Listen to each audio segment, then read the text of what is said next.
I'm Carl Olson. I'm a painter that lives in Bloomington, Illinois, and I've been painting for the last 2.5 years.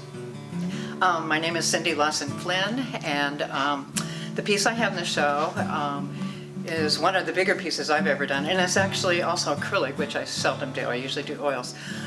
So I spent some time on it. And I'm Dee Dee Skidmore, and I am an artist that uses fiber and threads to create whatever images come into my head. My name is Kay Lang. I live in Fontana, Wisconsin on Lake Geneva, and the work that I have is a helmet that is created completely from fused silk, yarns, threads, lots of bling, and all of the Route 66 signs that we came across going from beginning to end of Route 66 on a motorcycle. My name is Gina LaMonica, and I have lived in Bloomington my whole life. I have a piece in the show called Lexington Crossing. It is a primarily acrylic with a little bit of oil, 18 by 24. When I saw that there was a call for pieces themed with Route 66, I was talking with my folks about it and remembered that my mom and dad and I had a trip up to Lexington and were eating ice cream at the Shake Shack when the train was coming by, and my dad likes to take photos like I did, and he snapped a picture of the train coming through as we were eating ice cream, and that's the photo that became the painting. I guess what attracted me, what I think of with Route 66 and with the Midwest especially, are wonderful skies. I mean, I'm always looking at the skies, and you know, I frequently say, probably once a week, I say, God is just so creative. Like, how does he do this every day? And it's different every day. But so, you know, I kind of really wanted to emphasize the sky, but I almost always, when I'm plein air painting or I think of journey, I think of traveling, I think of going somewhere. So the road was perfect for what I usually like to say, my stories. My stories often have to do with not standing still, moving from here to there and to something bigger and better and brighter. So, and it's called God's Country because my parents retired to Texas years and years ago. They're both passed now. But when they would come back for the summer, and I would drive them around to their old haunts, Manitou, and find the old farm and all that stuff. And my dad would always say, we're back in God's country. So when I titled it, I thought, this might sound a little corny, but I just had no choice. I had to do that for him. So it was great fun. It was a great experience doing it. And I'm just so happy to be with all these other people who have done beautiful things about our beautiful Midwest. So, oh, and I know there were some Southwest too, which is also, I mean, what a country we have, isn't it? It's amazing. So thanks for this opportunity. Yes, from there, nothing really sparked my interest until I came across a couple different websites that pointed out the difficulty that Black Americans had during the Jim Crow era, their difficulty traveling, finding places to stay. So I really wanted to tell that story. I didn't feel like many people may know about the difficulty for them on Route 66. So I just really wanted to show that in my artwork. The door, actually, I had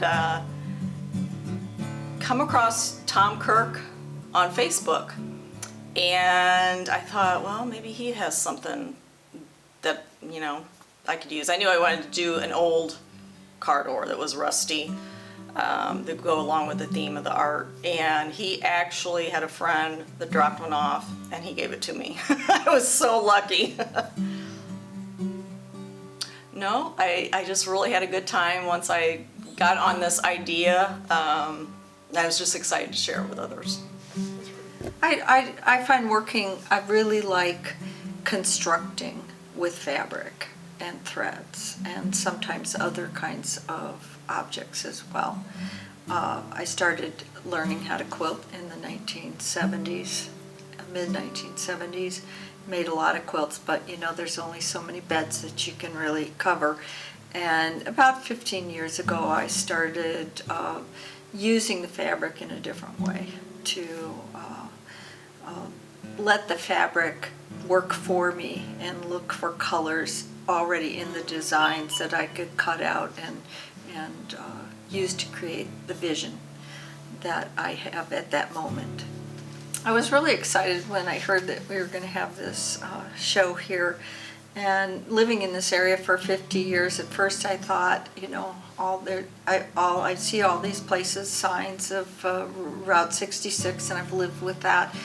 But then I remembered an adventure that I had when I was 8 years old. My parents and my older sister and I drove in our 1957 Chevy station wagon. It was blue with a white hardtop, no air conditioning, no seat belts, and we drove from Champaign-Urbana on Route 66 all the way to San Diego to visit my dad's cousins.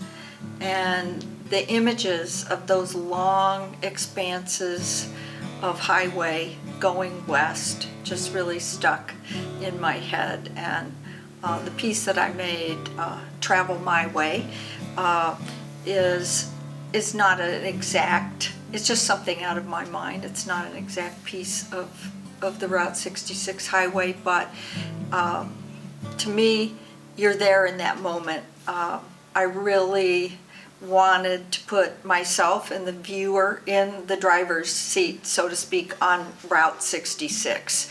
And what better car to do it in than a 1959 Thunderbird turquoise and white convertible. It's probably one of the biggest surprises of my life to have done this trip. I'm a 40-year veteran of United Airlines. I flew all over the world many times over in my 40-year career. And this is something that is totally different from anything I ever dreamed I would do again or do in my life.